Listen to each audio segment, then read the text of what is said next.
Syekh Habibur Rahman, beliau termasuk wali yang diberi keistimewaan dapat mengetahui derajat kewalian yang diberikan oleh Allah kepada orang lain.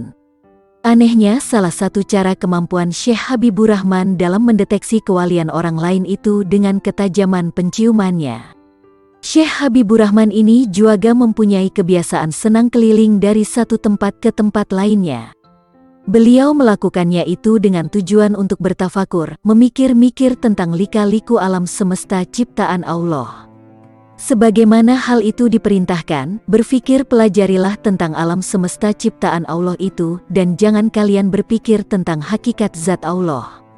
Orang yang rajin mempelajari alam semesta, maka akan menimbulkan daya keimanan yang sangat dalam kepada Allah. Sebaliknya orang yang selalu memikirkan hakikat zat Allah, jika tidak pandai mengatur pikirannya dengan ilmu tauhid yang memadai, maka rawan terjerumus ke dalam kesesatan berakidah.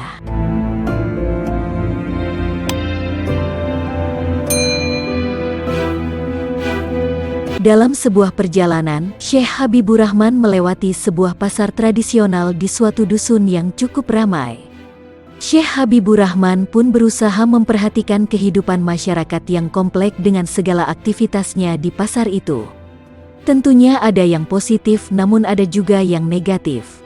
Maklumlah kehidupan di pasar, sebagaimana yang disabdakan oleh Nabi.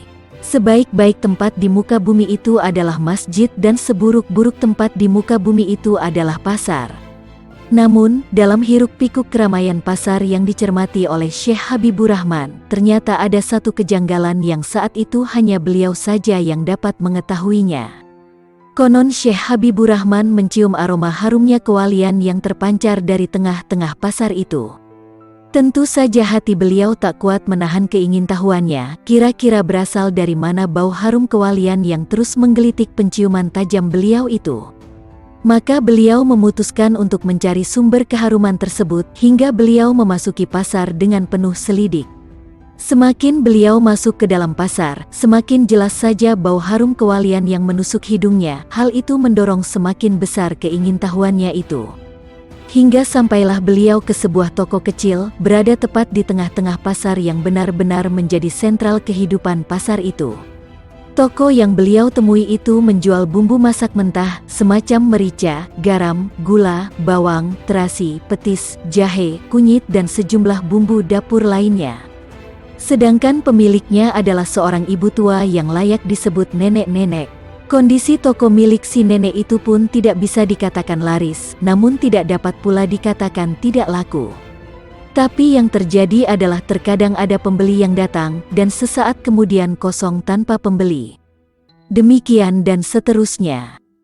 Syekh Habibur Rahman terus memperhatikan situasi toko ini, dengan sedikit bertanya-tanya dalam hati, mengapa beliau justru mencium bau harum kewalian yang menusuk penciumannya itu bersumber dari toko milik nenek ini?